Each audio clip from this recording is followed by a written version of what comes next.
আসসালামু আলাইকুম। আরে কি আসসালামু আলাইকুম?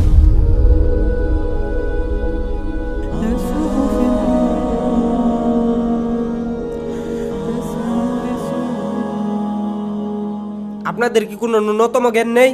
সময় নেই, অসময় নেই এসে বিরক্ত করতেছেন। আমার মনে হয় আপনারা সবচাইতে ফালতু লোক। গিয়ে কোনো কাজ কাম খুঁজেন। আসছে সালাম দিতে, আসসালামু আলাইকুম। এখনো নির্লজ্জের মতো দাঁড়িয়ে আছেন কেন? যান।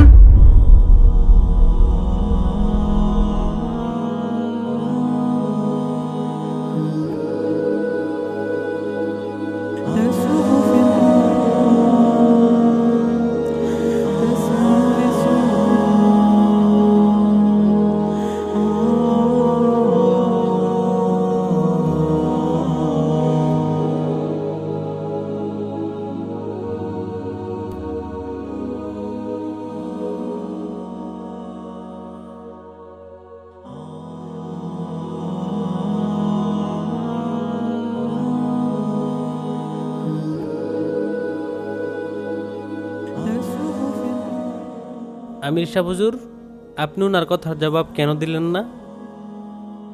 আপনার বলার দরকার ছিল তাবলীগ কোনো ফালতু লোকের কাজ নয়। সারা বাংলাদেশে আপনার 10টি রেস্টুরেন্ট রয়েছে, 20 বিঘা জমির উপর আপনার একটি ফ্যাক্টরি রয়েছে, এছাড়াও আপনার প্রপার বিজনেস আছে। আর আহাদ ভাইয়ের কথাই বলতেন, উনি একজন সরকারি কর্মকর্তা। বললে হয়তো বুঝতে পারত তাবলীগ কোনোভাবেই ফালতু লোকের কাজ নয়।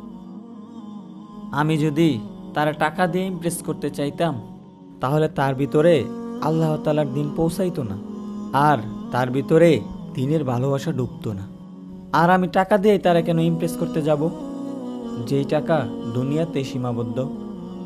সে আমাকে ধাক্কা দিয়েছে, ছোট বড় দুই একটা কথা শুনিয়েছে, আমি কিন্তু ধৈর্য ধারণ করেছি আল্লাহ তাআলার জন্য, শুধুমাত্র আল্লাহ তাআলাকে খুশি করার জন্য। হয়তো আমাদের ধৈর্য ধারণ করার উসিলায় আল্লাহ তাআলা তাকে মসজিদেও নিয়ে আসতে পারে। ঠিক বলেছেন হুজুর।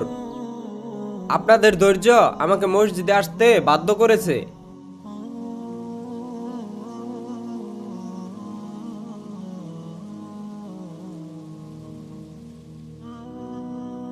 আমির সাহেব, আপনি আমাকে ওই সময় ধাক্কা মারতে পারতেন, ছোট বড় কথা শোনাতে পারতেন, কিন্তু আপনি তা করেননি।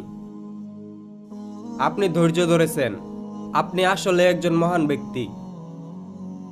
বিশ্বাস করেন আমির সাহেব, আপনারা এসে পড়ার পরে আমি খুব পেরেশানির ভিতরে পড়ে গেছিলাম।